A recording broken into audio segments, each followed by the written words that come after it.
Hey guys, it's David here from Bold Builds. Now, we're very fortunate to catch up with Nathan from Monumental Building Group. He's a client of RapidQS's, and today he's got a really cool renovation project on, which we're gonna go and see. Kitchen, bathroom, and removing a load-bearing wall. Let's go catch up with Nathan.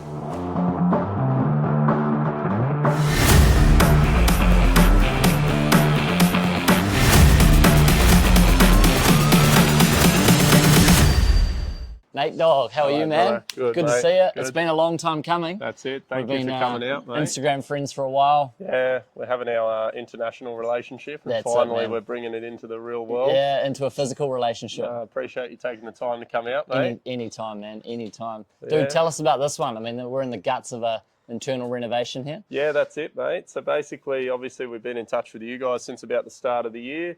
We had the client come to us with a bit of a vision. They wanted to gut the living kitchen, bathroom, and one of the bedrooms. So, yeah, you guys have helped us put together a QS report to get all the data. Cool. We put all our pricing in, and then, yeah, we kicked this one off probably about 4 weeks ago now. Nice. So we've gutted, we've got new skylights, we're removing all the internal load points, redoing the underpinning of the house, and now we're just about getting ready for linings and joinery measure. So pretty stoked, man. This is going to be an unreal one. We've got a massive top shelf kitchen in here and some really nice bathroom features. So yeah, it's got all the fruit. And how did it come about? Everyone loves to know how the first jobs sort of come about. How did this one work out for you? So this was actually a return client. So we were here about probably 3 years ago. Cool. We did a bit of their outdoor entertaining space for them. Got to chatting as you do when you spend a week or so with someone. And yeah, they basically sussed out that we do a lot of the high-end renos. Nice. They're sort of making this their forever family home. So yeah, they wanted to obviously sort of invest into it rather than look for somewhere new and move. So yeah, we told them when the time's right, get in touch, and here we are. And you said this year's been a big year for you. Yeah. How have things changed for business 3 years ago prior to this year? Well, look, more trucks, more people, bleeding hands, and a lot more quoting, a lot more costing. We sort of pushed into the little bit of the commercial space as well with our outdoor stuff. So resi market's become a bit flooded in the decking and outdoor space. So we're sort of doing more focusing on the high end and the large scale. So, you know, doing 400 square sort of costings rather than 40 square costings, which is obviously where the money is. And it's a big part of sort of pushing the brand and the image that we want to put out there. Like, we didn't name the company Monumental to build TP huts. So, it's been a good one. So this year's been massive, obviously. Ask a lot of the team. The team's been delivering, and we've had some really, really one-of-a-kind projects over the past 12 months. So we went from doing a 3D printed duplex in Sutherland Shire to doing a heritage property of the founding area of Macarthur. So like complete opposite ends of the spectrum, but we just love testing our capability statement and putting the money where the mouth is, really. Yeah, do you have a bit of a method, or how have you going from the smaller stuff to the bigger stuff? Are you looking at your marketing analytics, or what are you doing with your messaging? So obviously, like most bigger companies or people trying to scale, we have a BDM, you know, who takes a lot of that onto his plate in terms of the strategy side of it. Cool. So marketing's a massive one. This is the first time ever in nearly 7 years of business that we've actually put money into marketing. Yeah. In a sense of other than videography, because I think content's key and content is king in this market. So if you were going to go spend $50,000 with someone and they've got constant catalogue of work for the past 5 years, every day they're out there on the socials putting out a story like you know, world renowned now. Thank you. Going out, putting out stories, content, YouTube, Instagram, Facebook, like they're just in your face every day. You just go, man, this guy breathes this. Like, he has to do a good job, because otherwise he wouldn't be putting his money where his mouth is. So, a big part of that for us was obviously the content, pivoting into sort of our brand image as a whole.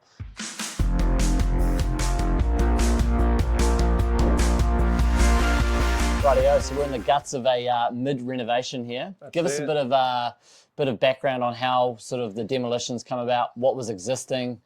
Talk us through that. Yeah, so basically John and the team, Leroy, have been here. Basically, we had a dividing wall, classic sort of 70s house where you had your living area, entry off the sort of hallway as you come in the door, a bit outdated, pretty old school and very segregated. So the clients wanted to basically have this nice open plan vision. So we've got the joinery across. We're swapping out to a full servery window so they can basically indoor, outdoor. We've got big stone bench tops, splashbacks, coffee station, and then this joinery is wrapping right around the corner here. Nice curved corners coming into the living area. island bench is actually out here. Yeah. So we're sort of pushing it right into the space and blending the two, because Cool. otherwise we'd end up with sort of a galley kitchen, which is not what they want.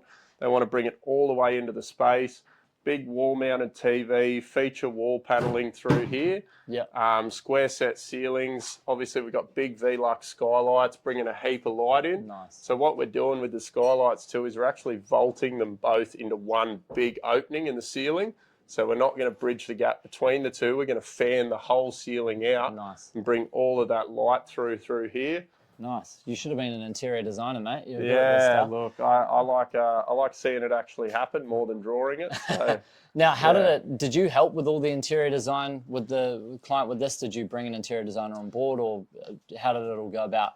So I suppose the starting point for us is always, we encourage every client, and like we did with this one, is to get a plan set put together, because that's when we can start actually putting numbers to things, because everyone wants, you know, the Bugatti or Maserati, but they have the budget of a Daihatsu. So it's best to help people actualize, you know, the realities of things. So as soon as we got the plan set, basically we got their layout down pat. We assessed what structural work had to be done. We had the engineering done for that. And that really started steering the ship in the right direction. So the client went through, I think we did about 4 revisions of the initial plan set with the designer architect. And then basically that gave us a clear direction to start working with you guys and get the QS report done. Yeah. So from the very get-go first meeting with these guys, did you give a rough sort of budget before you engaged architect, engineer? Yeah. So definitely first meeting, sort of bathroom, you know, straight away. Nowadays you're looking at about 30 to 40 grand for an entry level, sort of very nicely done, but pretty basic. Kitchen area, you easily go up towards 50, no dramas. Yeah. And then the living area and structural works, you can sort of spitball an idea. So we had an initial discussion. I told them that, look, getting it done, you're probably around about 150. Cool. They come back and said, look, we're looking to spend X amount. Obviously, I'm not going to say the numbers, but looking to spend X amount, which was well above that sort of minimum spend. And I said, right, well, we're in the right range. 100% we can do the job. Cool. Now it's about fine-tuning those selections to suit the budget, and that's what we did. So originally what was estimated for demolition and all the components necessary, when you ripped stuff off, was there anything that was unforeseen, any additions here? Yeah, so we definitely had some variations with it. So we actually had asbestos underlay below. So there's about 3 layers of floor here. We had lino, tiles, asbestos underlay, and then the timber floorboards that you see here. So we had a variation for our contractor to come in. How beautiful coming back to standard timber. It's good. Yeah, and then we're basically doing a 15 mil engineered floor over the top, which will be in like a white sands light timber color, which is going to look unreal. But yes, basically having that QS helped us avoid 90% of varies, because we came in here, I think about 2 days or 3 days before we started on site. And I outlined to them anything that would potentially cause a variation. So structural issues underneath, finding asbestos or other building materials.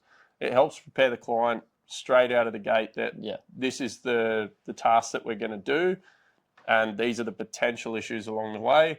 And then your transparency is key. I find as soon as you communicate it at the start, you're opening up a healthy line of communication where they know, hey, he did let me know about that.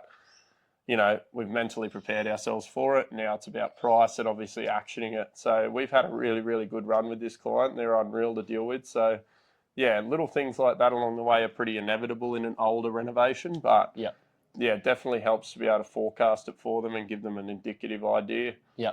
How did the asbestos removal go? Did you have to engage or notify anyone, and how did you get rid of it all? Yeah, so our contractor basically carries out start to finish. Sweet. So he does the neighbour notification, council notification, compliance and testing with the asbestos inspector. So he comes out 5 days prior, notifies all the neighbours. Nice. He submits the documentation to council saying, hey, we're doing this removal. Yeah. 5 days later, no one objects. Yep, come in, do the work. They have an independent testing report done. Yep. He comes out, tests the air, tests the site, all good and clear. They take it away. They give us a receipt document from the asbestos site, how much there was, it was dumped correctly, when it was dumped, where the load came from. Yeah. So we follow a very thorough process with all of our contractors, because that's where people cut corners to save cost. Yeah. And that's where clients are getting the short end of the stick, to be honest with you. Yeah.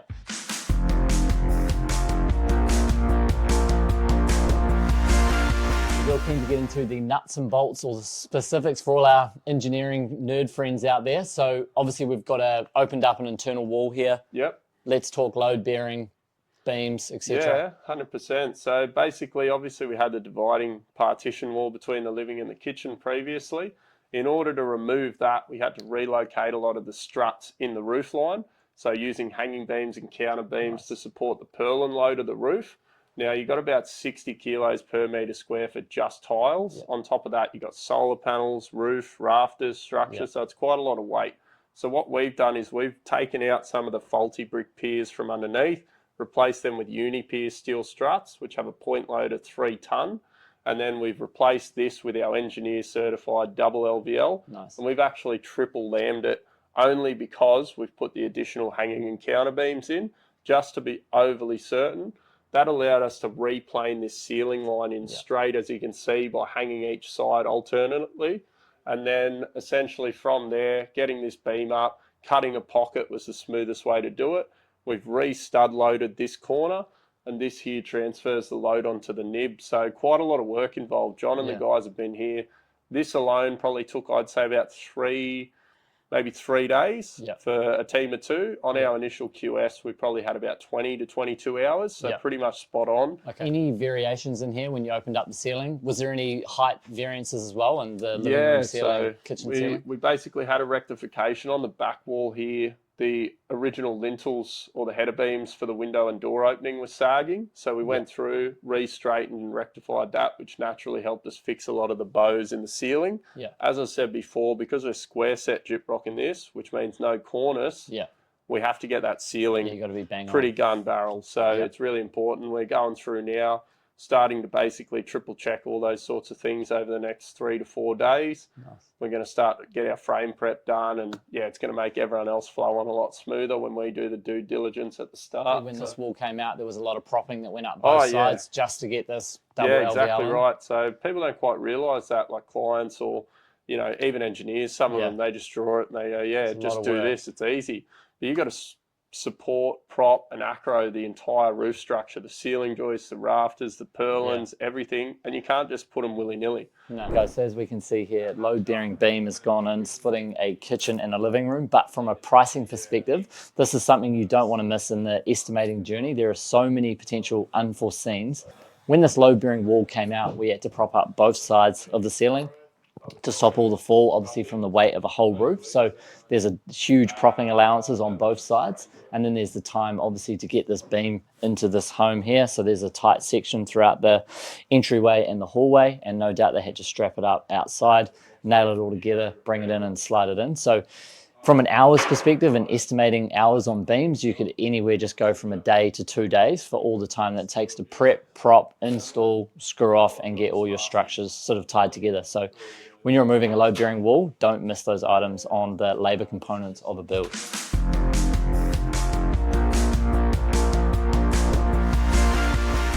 Bathroom's probably one of the most common projects in any sort of renovation project. But a new framing here. What was existing? What's changed? Yeah, so essentially when we come here, did the strip out, we had minor asbestos in the room. So contractor, when he did the floor, did that as well. So a little variation there. We had actually rot and a little bit of water damage from where the shower base was originally. So shower was in this corner? Yeah, correct. Yep. So we've stripped back all the bearers underneath and the bottom end of the studs and bottom plate, rectified all of that. Variation? Yeah. Well, we try to do it with a grain of salt, you know what I mean? If it's an hour to 2 hours and we can just get on with it, then we just try not to take advantage too much. I think that's good for it shows a lot of sort 100%. Of just trust and goodwill. That's it. Well, some things are going to be inevitable varies and they're going to be costly. Those are the ones that you want to pass on. The ones where it's sort of just like, well, it's only going to take us 30 minutes, 40 minutes, one off. It's not going to hurt anyone, do the right thing. And basically rectified all of that. Full new subfloor in Red Alert LVL. This is oversized again. So we've gone with 100 by 65 or 100 by 63. Just basically to kill that span, take any bounce out. You can see here where the bath load's going at that end. We've got 2 joists, 300 apart.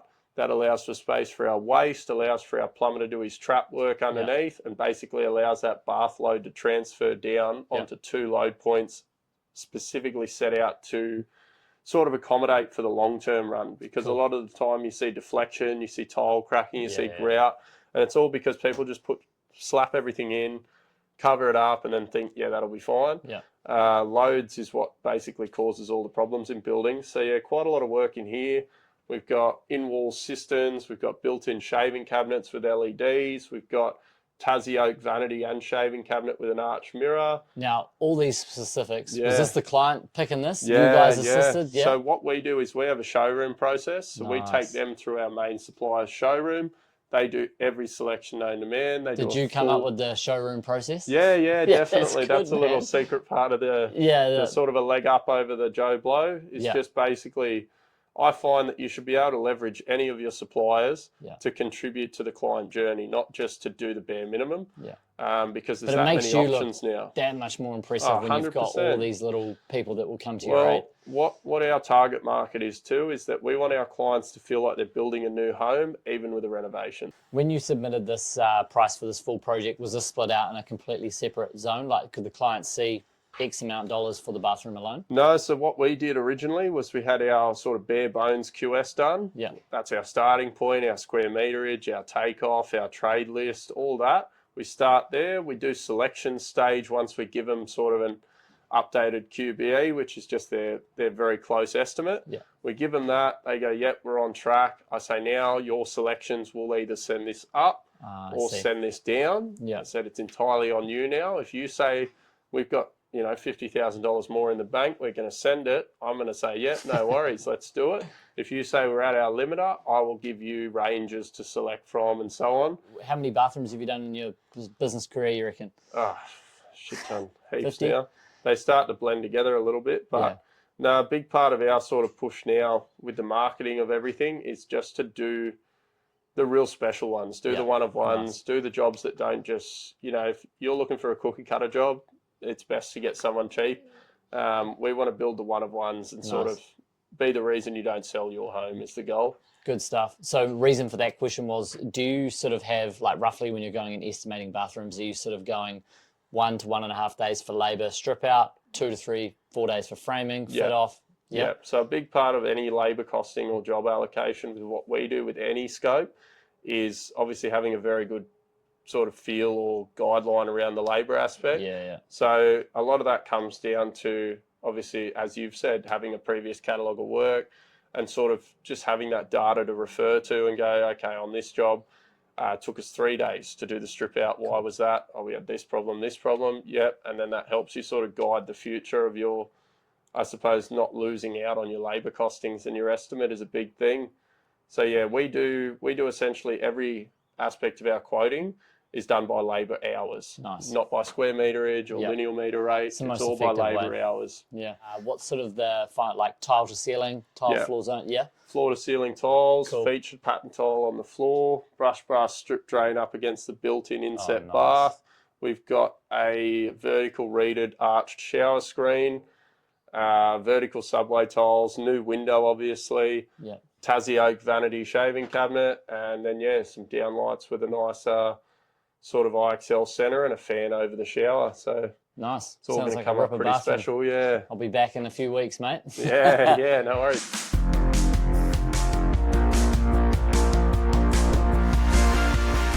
Kitchens where the 450 Wagyus are all cooked. That's it. The David special, mate. That's it. What we've got in here is basically what client wants an indoor-outdoor sort of flow. So we're removing the existing window with no work done to the exterior. We're putting a servery bifold in with a fly screen sliding as well. So that's something that's really functional.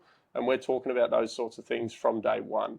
And then we've got sort of big benchtop stone through here with a nice coffee station for every morning. They're coming back around here. We're curving the joinery around into an extended section. Sweet. And then we've got the island bench bridging the gap between the living and the kitchen. So we've sort of gone all out here with integrated fridge and freezer, integrated dishwasher. We've got a wine fridge. We've got a double oven and warming drawer. We've got a flush ceiling mount range hood. So something, there's only one on the market. It's a German product, but that's going to look unreal and basically set a lot of the talking point off of the kitchen. So no big bulky drop down. It's fully flush to the ceiling. So that's going to look unreal. So who was the supplier for all this? And is this something they saw, you brought an idea to them, or is this in Yeah, so a lot of this, again, is through our client journey and their Nice. selections process. So we have our specialist joinery company. They do the full 3D design of the kitchen itself. They do colour selections. We do appliances in-house. Yep. And either we have two suppliers. One is our friends at the Big Green Shed, Bunnings, and they do a lot of our sort of design selection stage for tapware, appliances and things like that. Alternative to that, we go through Harvey Norman Commercial. So we have a very strong relationship with both of them. Nice. And you get free snags from the guys at Big Green. Free snags, free coffees. Shout out Kelly, let's go.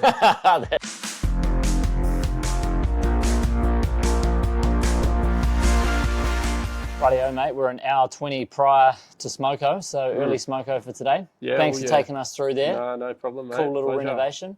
So we've talked a little bit of general business, how this job's gone, cost-wise, etc.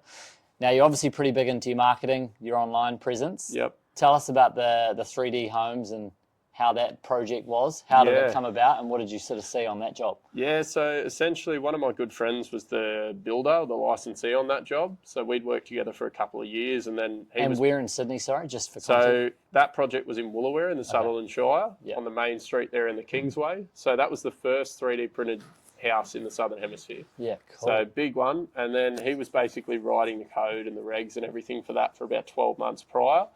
And then we did a project of his own on a duplex for him. And then he basically said, who's your contracting trades and things like that. And he said, they need someone who'll basically do start to finish. And I said, mate, let's get us in. Go. Submitted some rate. So we did that do and charge because obviously there's no precedent. So it had never been done before. No one had ever designed this sort of thing or built it. So I submitted rates and said, look, we will allocate a team there, including myself, for as long as the duration of the project at these rates per hour. And yeah, we basically got it all signed off and come to the party. And I've built a really, really strong relationship with the founder there, Nick. So he's the founding director of Contour 3D. Cool. Absolute genius of a guy. Incredible build, and that, sort of process is really a testament to probably what the capability of the future is in building, because there's a big hole in the market for, I would say, homes where they've got to be fast, they've got to be low cost, and I don't understand why trades want to build them, because there's no money in it, and there's no profitability, and the end user isn't a direct client. You've got government housing, military housing, safe refuge for any sort of people needing temporary housing. All these sorts of things, they shouldn't be a cash optimal situation. They've got to be built with the best interest of the taxpayer, which is low cost and low development rate, where they're going to put out 100 houses that would typically be for the price of 25. Like, otherwise, it's unjustifiable. And like I said, I don't think that that's an avenue that trades should be targeting, because we are, as a country, the ones paying for it. So I think if we can drive those costs down and have a high turnover of, good long-term housing, then that should be the perfect solution there. What did you see on that job from a labour perspective? Obviously, you were there. What was your, sort of specific labour portion of that job, for example? Yeah, so that job, I think from our start date to complete handover, we were there for about 6 months, all in all, but this was a high-end fit-out. This was custom joinery. This was outdoor decks, plunge pools, pool fencing, cladding, so this isn't government housing. No, this was a cornerstone, like a testament piece to the capability of that product. And that was really the showcase model to say there is no limitation. If we bear it all right back, they did some in Dubbo actually for government housing, and they took 12 weeks from day one till landscaped, driveways in, finished, 2 houses. Wow. So ridiculous turnaround times, and I think there's a massive capability statement in the market for it, 100%. So did you felt like there was definitely, obviously this was a different type of 3D printing because it was obviously for high end, but can you see a lot of labour saving components there? Oh, massively. Well, the same concept and implementation applies. So that system, 4 metre high ground floors on a slope block, for 2 whole houses of a duplex, took them 17 days. 17 days. Yeah, and that's your external skin, internal skin, all done, finished. Put a roof on it, walk away. Mate, you're so passionate about building. It's good to see, man. No, I love it, mate. I love it. I commit my life to this. So, I really hope to see it do big things for the future, 100%. Good stuff. Are you seeing a good ROI on your Instagram and marketing presence at the moment? Yeah, we are actually. So we've only recently started putting all of our advertising into practice, as in funding it. Previous to that, we never needed to at all. And now I'm just trying to scale the business at a healthy level where we're not taking on too much work that we lose any of our quality. We're just sort of progressively filling our calendar to the point where we're nice and we're busy and we have sort of pivot points where we can go from job to job. And that's been running really, really well for probably the past couple of months. So we usually try to have 3 projects at a time and teams of 2 to 3 guys on each. So we've got 3 on today.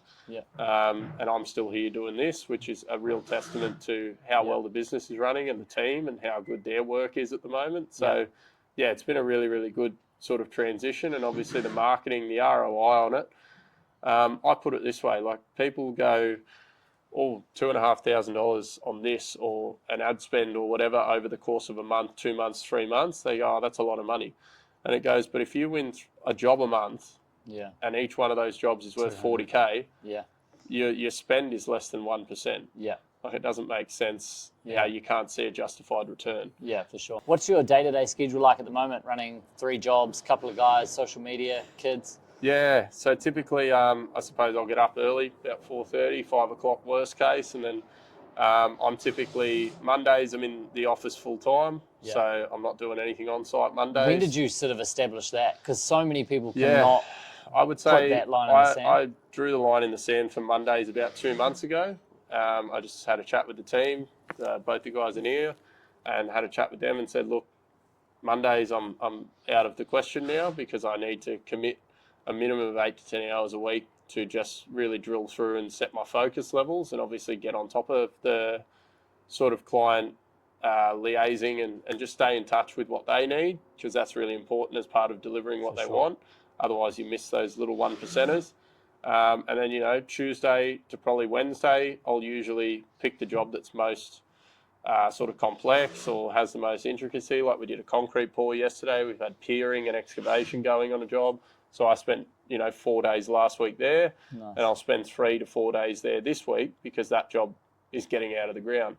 Whereas once a job gets to this stage where it's sort of at the end of the frame, I shouldn't be required here as much, you know? There we go. Last question from me. What's sort of the main goal with the business for the next couple of years? Main goal for the business is to try to 2x the revenue every year.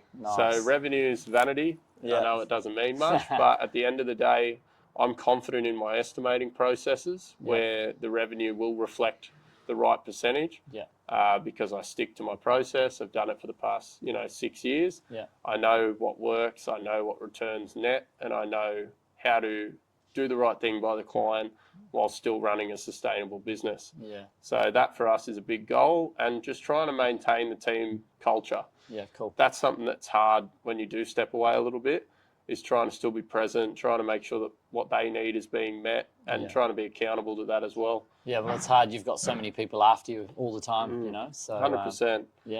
And now my question for you. What's your goal for the next 5 years, mate? Oh, it's pretty big. Global dominance, mate. Yeah, household name for residential builders. I should have seen that one coming. Yeah. Can I redo my answer? Yeah. No, you can if you want, man. Yeah. Global dominance. Yeah. No, I appreciate it. It's it's good fun, but I think same as you, I feel like the end goal is always changing, but the way to get there is, it's always up and down. It's never a straight line. But 100%. Same, we face the same problems, man. It's not easy. So yeah. Unreal. Cool, man. Appreciate your time. Thank you very much. What I'm really impressed about with Nathan as a builder is how early on he engages suppliers to make sure that going through the client selection process from bathroom, kitchen, and any unforeseen items that could occur, how early on he gets them involved in the process. Nathan admitted he's not the best at this section, so he engages all of his suppliers to help with picking the mixers, the tapware, the shower items, and all the kitchen appliances. He's got a real tidy site, and he makes sure that communication is paramount to ensuring that the client journey for any renovation is a seamless and smooth process. So I'm really blown away by Nathan and how he runs his building sites, how he organizes his suppliers, and how he just runs a general business.